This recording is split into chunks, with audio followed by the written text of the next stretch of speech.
Hey, what's up? I know usually I don't talk at the start of these videos. The only time you really hear my voice is at the end with my reactions, but so much happened with Renevent and everything surrounding this that I just need to get some thoughts off my head at the start of this video. First things first, let me start off by saying this level is terrible. Genuinely terrible. I've always liked Renevent for a long time, ever since I first saw it back in 2020 when it was top 5. I thought it was really cool. The decoration was cool, the song was cool. I liked how the level got more and more intense as it went on, and then all came to this big conclusion at the end. It was cool. I've always been a Renevent defender, and I still was. Until recently. After beating Ordinary, I finally decided to get around to beating Renevent. I decided I was good enough. It wouldn't be a first or second hardest, it would be a third hardest according to the list, and I would be happy with that. So I started playing Renevent. This is where things go downhill. This level is terrible to play. Genuinely terrible. All the gameplay in this level is either poorly made, poorly play tested, or just impossible. Each and every click is one of those three. Either the click is really hard to pull off because it's awkward or buggy, or it's really hard to pull off because it's impossible. No in between. Each part of Renevent is like that, which makes it impossible to get consistent with this level. On top of that, this level is not short by any means. It's a minute 36. That's a lot longer than some of the other list levels I've beaten, which means there's a lot of on and off between consistent and inconsistent parts, which just in general makes the level not consistent. Not to mention the pre-drop is genuinely awful. Shimmer had a bad pre-drop, but that was just because it was harder than the rest. Renevent's pre-drop is somehow one of the easiest parts, but it's just terrible. You can't see at any parts, there's so many blind transitions. Screw this level. There's a few choke points I want to name in particular, so let's just name drop those right now. First of all, the pre-drop ship. Pre-drop ship is terrible. It is awkward, you can't see, never gets consistent, terrible. The first wave of drop, I believe it's at 32%, whatever it is.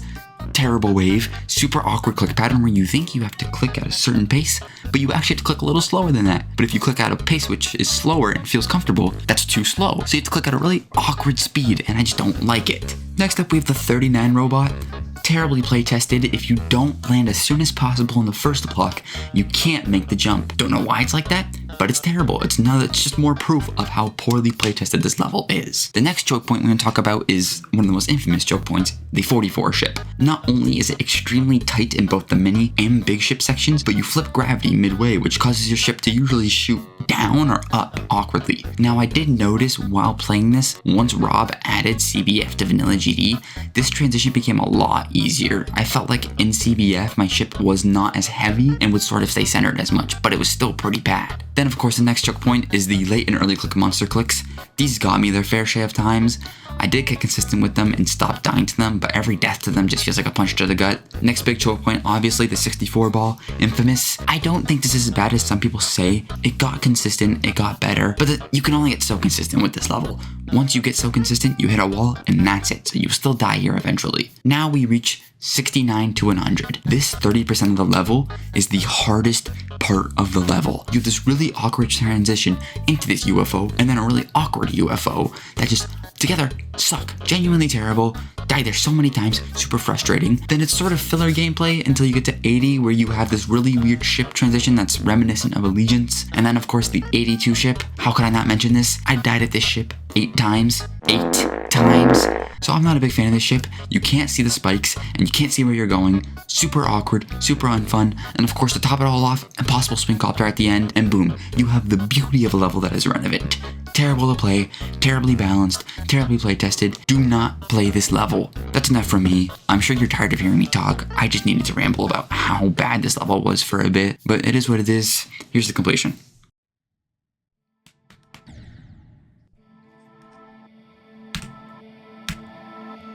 When hinges creak in doorless chambers,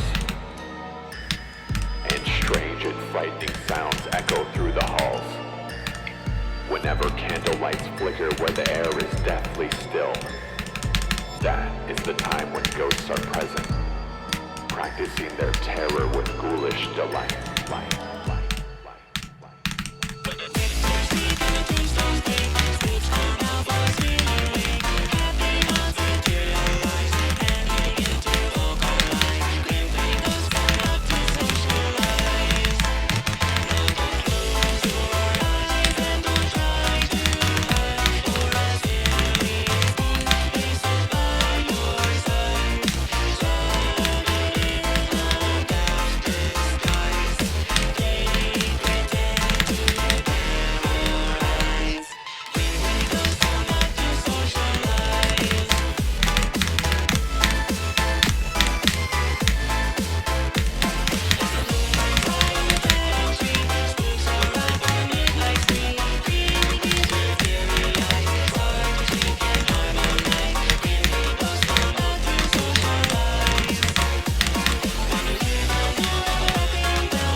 Yes! Let's go! Yes!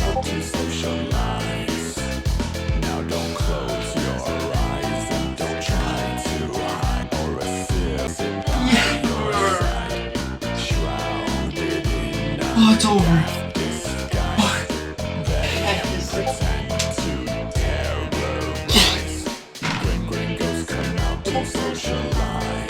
Oh my god.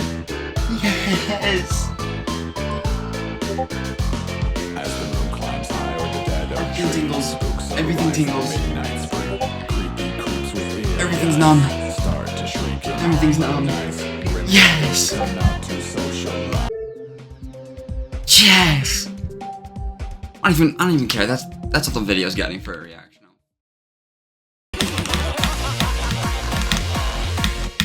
When the clip doors creak. No! No!